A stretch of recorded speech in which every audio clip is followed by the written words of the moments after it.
I turn to the Blue Mountains, which is an area that has a higher concentration of teachers living in it than any other part of the country. And those teachers who teach all over my electorate and on the plains of Western Sydney in all systems will not be fooled by the deception of the Prime Minister into believing that this funding is fair.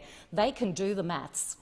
Blaxland High takes the biggest hit and will be worse off to the tune of $577,000 over the next 2 years. I spent time at Blaxland last week with the SRC and some of the Aboriginal students in their new garden space. This is a school that deserves additional funding. For Winmalee High, where my son was educated, it's nearly $500,000 less than they were due to receive for 2018 and 2019. Katoomba High is $488,000 worse off, and Springwood High $406,000. And these last two schools, like many others, are housed in buildings that could really do with a 21st century update. But you take money out of teachers and resources, P&Cs are going to spend their scant funds trying to bridge that gap. This supposedly fair funding is horrible for the public schools up and down the mountains.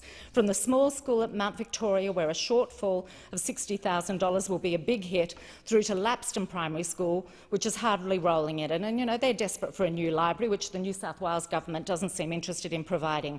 And they'll be $144,000 worse off over the next 2 years. So from the top of the mountains to the bottom, Blackheath $202,000, Megalong, a tiny school where $6,800 missing from funding is going to have an impact.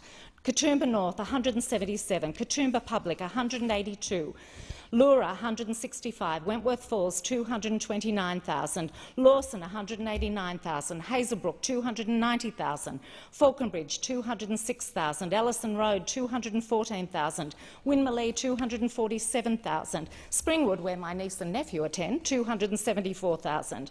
Warramoo $119,000, Blaxland Public $106,000, Blaxland East $237,000, Mount Riverview, a really self-reliant school which hasn't seen a lot of early money, will miss out on $154,000, and Glenbrook $167,000. That's money they will not receive, but should have received in 2018 and 2019. On the Blue Mountains side of my electorate, that is $5 million over the next 2 years alone.